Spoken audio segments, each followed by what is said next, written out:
는 검찰개혁이라는 미명하에 민변 출신 변호사들을 중용했습니다.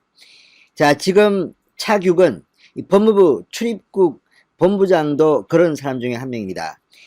자, 민변 출신 변호사로 두 번째로 이 탈검찰화 방침에 따라 법무부 고위직에 오른 인물입니다. 1호는 이용구 현 법무부 차관, 당시 법무부 법무실장으로 임명됐습니다. 그런데 이 차규근 본부장이 지난 김학의 전 차관 출금 불법 의혹과 관련돼서 결재를 한 당사자로 확인됐습니다. 자, 문제는 당시 이게 불법인 줄 알고 있었던 법무부 출입국 관리소는 난리가 났던 것 같습니다. 그리고 이것을 책임지는 이 법무부의 실무 책임자 이 출입국 정책단장은 사인을 하지 않았습니다. 사인을 거부한 것으로 보입니다. 그런데 문제는 당시 이런 불법 의혹을 알고서 사인을 하지 않았던 이 법무부의 출입국 정책단장은 지난해 말 퇴직했습니다. 이 사인을 거부한 그에 다른 이 법무부 산하단체로 좌천됐다가 결국 옷을 벗었습니다. 반면 당시 이 불법 의혹이 있는 김학의 출금 이 공문서, 허위로 작성된 그 공문서를 결재했던 차규근 본부장은 지금까지 그 자리에 있습니다. 법무부의 이 본부장 자리를 이렇게 오래 하고 있는, 바로 이 자리를 맡고 있는 사람은 차규근이 처음입니다. 자, 차규근 법무부 출입국 외국인 정책 본부장 지금 3년 3개월째 장수를 하고 있습니다.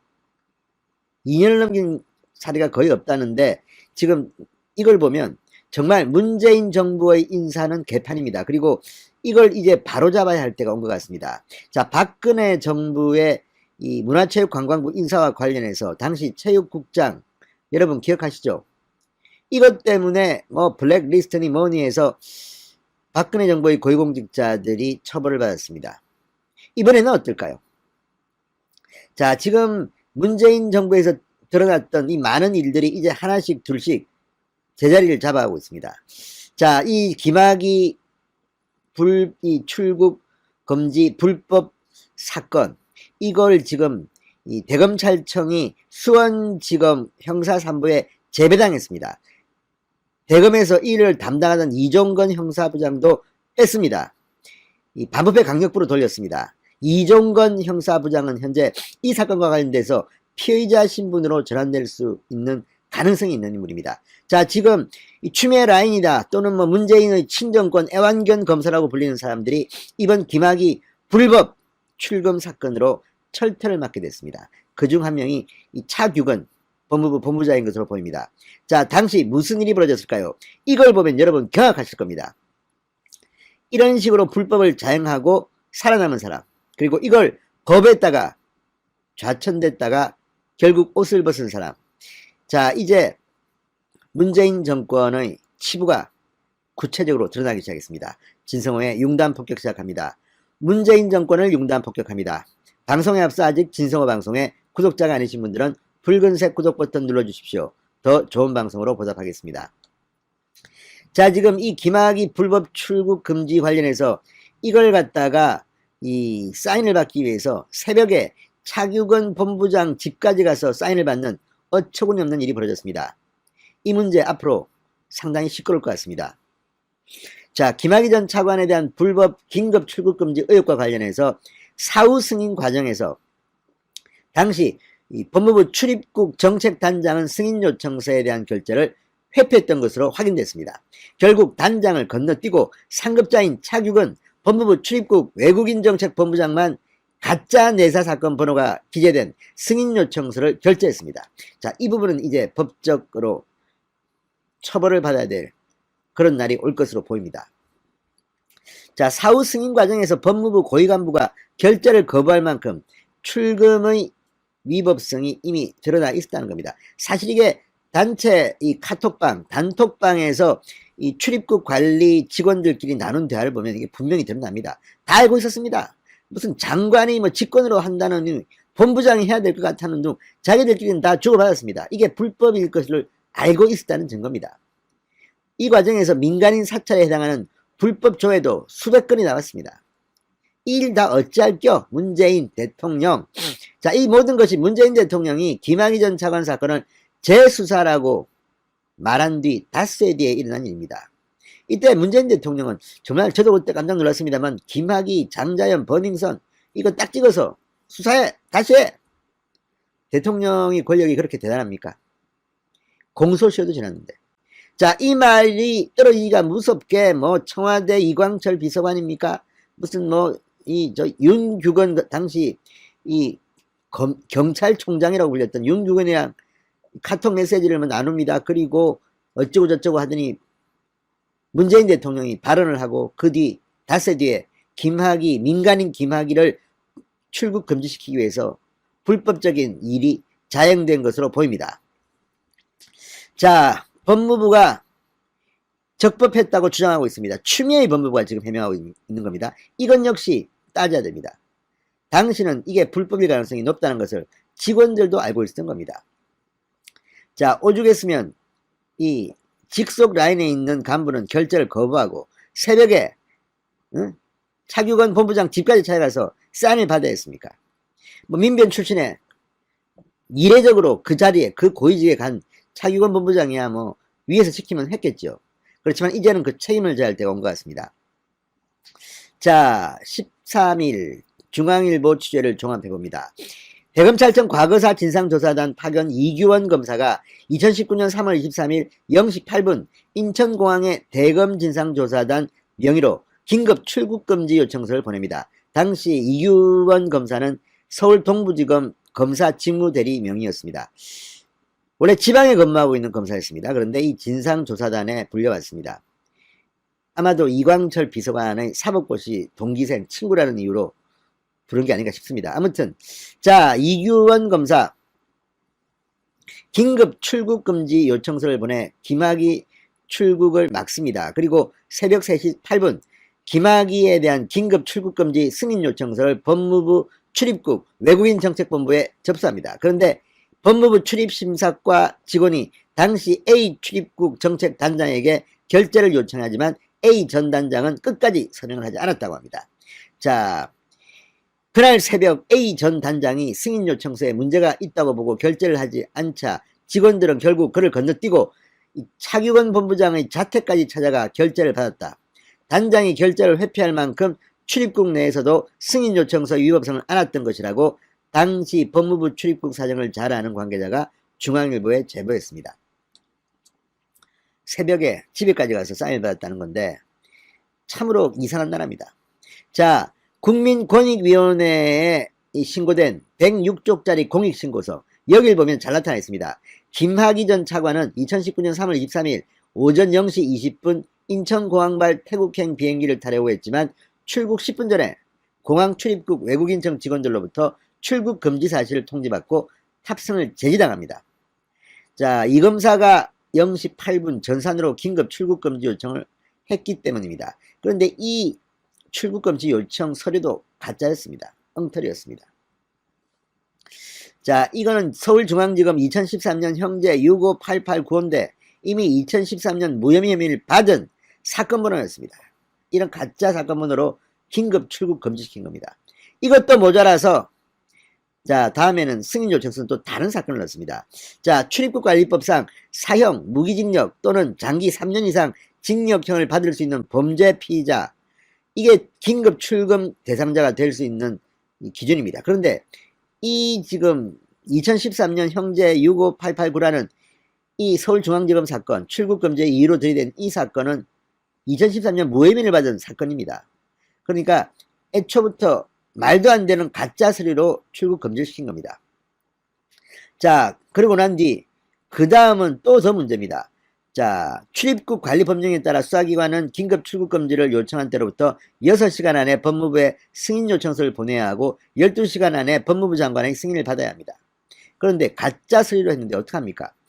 자, 그러자 이 승인 요청서라고 법무부에 접수한 이 사건, 이 사건은 2019년 내사 1호라는 서울 동부지검의 내사 사건 번호를 적었는데 이 사건은 존재하지 않았던 유형 사건이라고 합니다.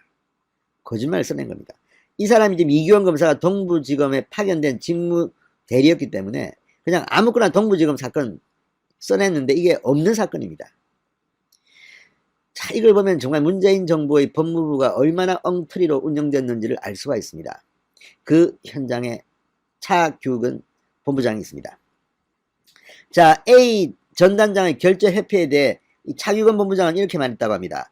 당시 결제 서류에 A 전단장의 결제란이 비어있는 것은 맞다. 다만 결제란이 비어있다는 것과 결제 거부는 명백히 다른 것이어서 오해가 없었으면 한다. 그런데 문제는 이 A 전단장 사후에도 결제하지 않았습니다. 왜 그랬을까요? 본인은 범죄가 될 수 있다는 것을 알았기 때문으로 보입니다. 자, A 전단장은 중앙일보와의 통화에서 기억나는 게 없다고만 했다고 합니다. A 전단장은 이 사인을 하지 않은 그해 10월 법무부 산하기관으로 좌천된 것으로 보입니다. 그리고 지난해 말 퇴직했다고 합니다. 이제 뭐 퇴직했으니까 입을 열어도 되겠네요. 자, 법무부는 12일 불법 출국금지 의혹에 대해서 이렇게 말했습니다. 자, 이규원 검사는 동부지검 검사 직무대리 발령을 받은 수사기관에 해당하므로 내사 및 내사번호 부여, 긴급 출국금지 요청 권한이 있었다. 당시는 중대한 혐의를 받고 있던 김 전 차관이 심야에 외국 도피를 목전에 둔 급박하고도 불가피한 사정을 고려할 필요성이 있었다. 이 말도 안 되는 이런 소리를 하는 법무부. 추미애가 시켰습니까? 시켰겠지요. 그런 생각이 듭니다. 아니면 방조했나요? 몰랐나요? 그렇다면 어쨌든 추미애는 책임을 져야 됩니다. 이런 말도 안 되는 해명을 하고 있습니다.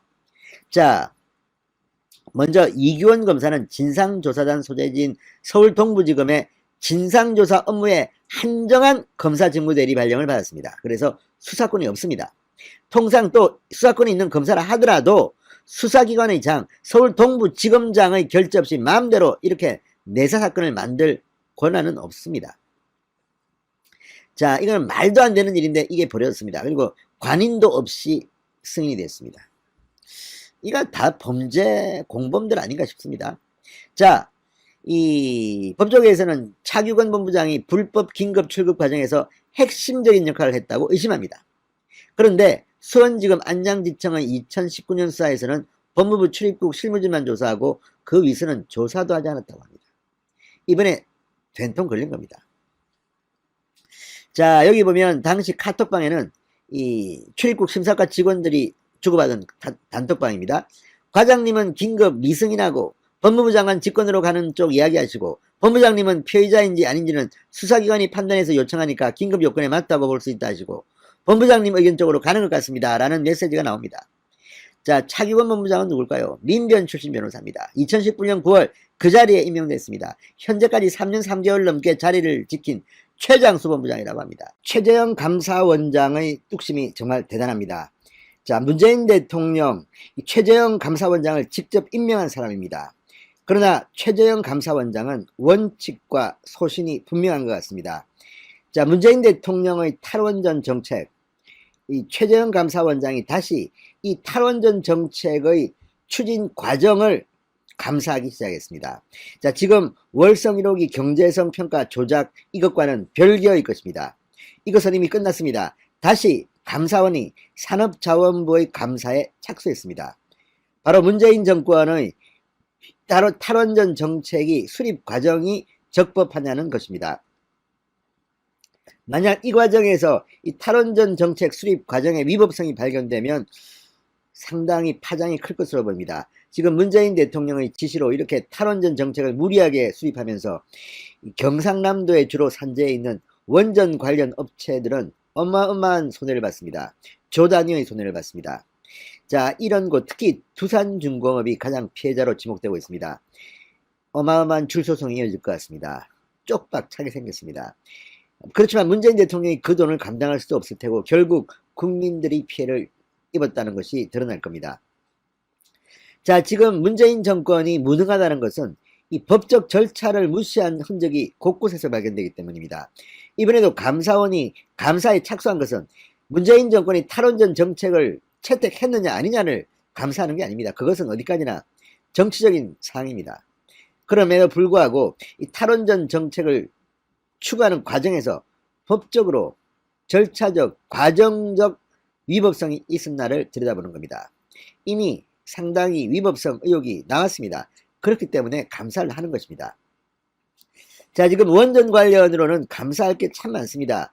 그러나 정부의 조직적인 반항으로 이 월선 1호기 이 경제 조작 경제성 조작 의혹 감사는 상당히 시간이 걸렸습니다. 자, 이게 끝났습니다. 두 번째로 최재형 감사원장은 문재인 정권의 탈원전 정책, 이 추진 과정의 위법성, 정책 수립 과정의 위법성을 들여다보기 시작했습니다. 자, 그 결과 또 엄청난 것이 뭔가 터질 것 같습니다. 문재인 대통령 정말 쪽박차게 생겼습니다. 진성호의 융단 폭격 시작합니다. 문재인 대통령을 융단 폭격합니다. 방송에 앞서 아직 진성호 방송의 구독자가 아니신 분들은 붉은색 구독 버튼 눌러주십시오. 더 좋은 방송으로 보답하겠습니다. 자, 상당히 문재인 정권이 긴장하겠습니다. 지금 원전과 관련해서는 민주당과 청와대가 이 무리수를 두고 있다, 헛발질을 하고 있다, 뭐 이런 비판이 나옵니다. 얼마 전에도 이낙연 민주당 대표가 이 원전과 관련해서 오발탄을 쐈습니다. 지금 이 원전과 관련된 뭐 삼중선이 뭐 유해 물질이 뭐 나왔느니 이런 것으로 지금 협박을 하고 있습니다. 이거 다 가짜 뉴스입니다. 자, 이 문제도 다시 짚어보도록 하겠습니다만, 어쨌든 지금 문재인 정권은 이 원전에 관해서는 이제 몰리는 입장이 됐습니다. 계속 공포감만 심어주고 하다가 가짜 뉴스가 더 이상 먹히게 되지 않습니다. 감사원의 이번 감사는 그런 점에서 본질적으로 문재인 정부가 얼마나 불법적으로 탈원전 정책을 추진했는가를 드러내는 계기가 될 수도 있겠다는 생각입니다. 자, 지금 검찰 수사로 이어진 월성 원전 1호기 경제성이 조작과는 관계없는 전혀 새로운 감사원의 감사가 시작된 겁니다. 자, 산업통상자원부에 따르면 감사원은 지난 11일부터 2주 일정으로 산업부에 대한 감사에 돌입했다고 합니다. 감사원 관계자는 산업부로부터 관련 서류를 건네받아 검토하고 있다. 코로나로 인한 사회적 거리두기 단계가 완화되면 대면 감사도 벌이겠다고 했습니다. 자, 근데 이번 감사는 굉장히 뿌리가 깊은 감사입니다. 당초 2019년 6월에 정가빈 당시 미래통합당 의원이 시민 547명의 동의를 얻어 공익감사를 청구한 데서 비롯됩니다. 당시 이 정가빈 의원은 탈원전 정책은 대통령 공약 이행이라는 이유만으로 아무런 법적 근거도 없이 일방적으로 추진되어 왔다면서 감사를 청구했습니다. 당시 4가지를 걸었는데 그 중에서 이것을 감사원이 채택해서 감사를 하기로 한 겁니다. 자, 감사원은 그해 9월에 감사를 실시하기로 했지만 이 월성 1호기 관련 감사가 지연되는 바람에 일정이 미뤄져 왔습니다. 그리고 이제 본격 착수한 겁니다. 자, 근데 문제는 이번 감사 결과에 따른 파장이 만만치 않을 거라는 겁니다. 만약에 탈원전 정책 추진 과정에서 위법성이 발견되면, 자, 지난번 감사원의 감사 보고서도 문재인 정권에게는 상당히 타격을 주는 것이었습니다만 이번 것은 그 정도가 훨씬 심할 것으로 보입니다. 탈원전 정책 추진 과정이 위법했다, 이런 결론이 나왔다. 그런 경우 어마어마한 줄소송이 예상됩니다. 전문가들은 월성원전 1호기 경제성 평가가 완전히 조작된 사실이 앞선 감사원 감사에서 드러났다. 그런데 문재인 대통령이 탈원전 공약을 정책화하는 과정에서 정부가 제대로 절차도 밟지 않고 무리하게 밀어붙였다는 결론이 나온다. 그런 경우 문재인의 탈원전 정책은 정당성이 뿌리째 흔들릴 겁니다. 자, 그렇다면 어떤 일이 벌어질까요? 원전 업계 및 시민단체 뭐 이런 곳에서 줄소송, 민사상, 형사상 소송이 이어질 겁니다. 무엇보다 지금 한전은 이러한 탈원전 정책으로 해서 경영이 완전히 개판이 됐습니다. 원전 수출도 굉장히 힘들어졌습니다. 이 어마어마한 피해를 누가 책임질 겁니까? 문재인이 책임져야 됩니다. 자, 문재인이 말 한마디에 이렇게 막 움직였는데 이 탈원전 정책 추진 과정이 위법했다, 난리가 날 겁니다. 자, 월성 1호기 조기 폐쇄는 물론이고 신한울 3호기, 4호기, 신규 원전 6기 건설 100자 1년의 탈원전 정책에 대한 그 돈으로 환산한 가치는 어마어마할 겁니다. 자, 법적 근거도 없이 탈원전 정책이 집행됐다는 게 감사원의 감사 결과라면 이제 국가 손해배상이 아마 어마어마하게 이어질 겁니다. 이 감당 어떻게 하겠습니까? 자, 지금 이 문재인 정권은 이 좀 탈원전에 관해서는 영화나 보고 이렇게 감동을 받아서 했다는 이야기도 있지만 너무 감정적으로 추진했다는 비판이 나옵니다. 무엇보다도 오바마 대통령조차도 환경 문제로 원전을 다시 시작합니다. 그런데 우리나라만 예외로 이렇게 원전을 무슨 어마어마한 제약의 뿌리처럼 이야기하는 것이 온당한 것인지는 모르겠습니다. 문재인 정권은 과학적이지 않습니다. 감상적입니다. 자, 이제 그동안 정부가 밀어붙인 탈원전 정책 때문에 피해를 본 업체들이 일어나면 이거 감당하기 힘들 겁니다. 자, 감사원이 지금 들여다보는 것은 정책 수립 과정입니다. 에너지 기본 계획을 바꾸지 않은 상태에서 탈원전 정책이 담긴 8차 전력수급 기본 계획을 세웠는데 이 과정에서의 적법성 여부를 따져보겠다는 겁니다. 근데 정말 이거 무리하게 밀어붙였습니다. 이 정부 로드맵 수립, 전력 계획 확정, 에너지 기본 계획 확정, 그러니까 거꾸로 하고 있습니다, 지금. 그러니까 에너지 기본 계획은 국무회의 의결 사항입니다. 5년마다 수립합니다. 그런데 지금 문재인 정부는 이걸 갖다가 에너지 기본 계획을 완전히 깡그리 무시하고 자기들 마음대로 전력수급 기본 계획을 산업부가 확정한 겁니다.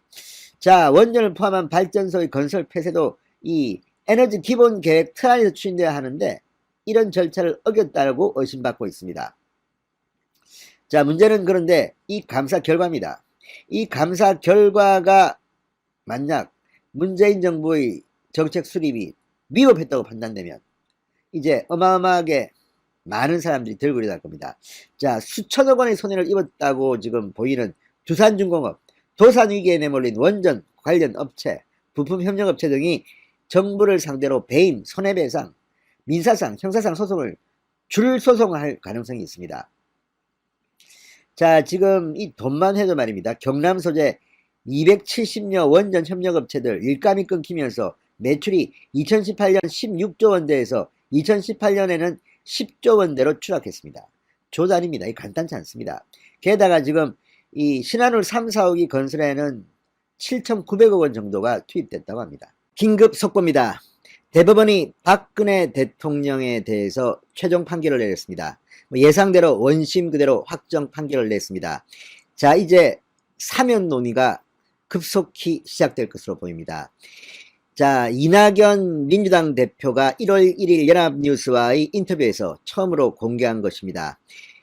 이명박 박근혜 전 대통령의 사면을 문재인 대통령에게 건의하겠다는 취지의 인터뷰였습니다. 자, 이 인터뷰가 나온 뒤 정치권은 굉장히 시끄러웠습니다. 맨 처음에는 야권이 이 문제를 놓고 분열될 것으로 봤습니다. 자, 국민의힘 김종인 비대위원장은 이 부분에 대해서는 별로 발언이 없습니다. 반면 조건 없이 이 전직 대통령의 사면이 신속하게 이루어져야 한다는 그런 의견들이 많이 나왔습니다. 특히 친박, 친이 계열의 정치인들이 목소리를 높였습니다. 자, 이런 가운데 정작 야권이 분열될 줄 알았는데 민주당 내가 시끄러워졌습니다. 이낙연 대표의 이 발언이 있고 난 뒤 민주당 게시판은 난리가 났습니다. 이낙연을 대표직에서 사임시켜라. 또 이재명 경기도지사, 나름대로 이 차기 대권 후보 지지율 1, 2위를 다투는 이재명 경기도지사는 그동안 이 문제에는 침묵해왔습니다. 섣불리 입을 열었다가 어떻게 될지 모르기 때문입니다. 그런데 최근에는 사면에서는 안 된다는 입장을 밝혔습니다. 문재인 지지자들의 여론을 본 뒤 한 결정으로 보입니다. 자, 어쨌든 민주당이 이 문제로 거의 두 쪽이 되다시피 심한 내홍을 알았습니다. 그러면서 점점 더 박근혜, 이명박 전 대통령에 대한 사면은 멀어져 가는 것으로도 보였습니다. 그러다가 나온 것이 바로 박근혜는 사면하고 이명박은 사면하면 안 된다. 자, 노무현 전 대통령의 극단적 선택 때문에 이명박 전 대통령에 대한 이 민주당 열혈 지지자들의 반감은 굉장히 높습니다. 이래서 나온 게 차별적 사면론이었습니다. 근데 이게 뭐 장난치는 것도 아니고 그러면 아예 말을 꺼내지를 말았어야 합니다. 다 떠나서 지금 전직 대통령 2명이 잇따라 구금되어 있다, 감옥에 있다는 것은 국제적으로도 참 망신스러운 일입니다. 자, 다른 건 떠나서 이명박 박근혜 전 대통령에 대한 평가는 다양합니다. 잘했다 못했다.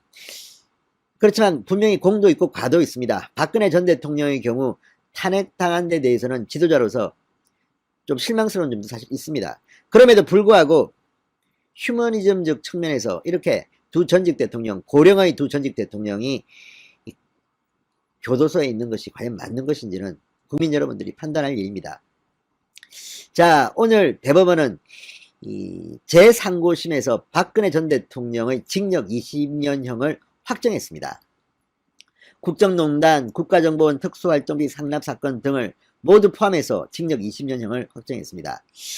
자, 앞서 새누리당 공천 개입 혐의로 징역 2년이 확정돼 수감 중인 박근혜 전 대통령은 이제 모두 22년 형기를 마쳐야 하게 됐습니다.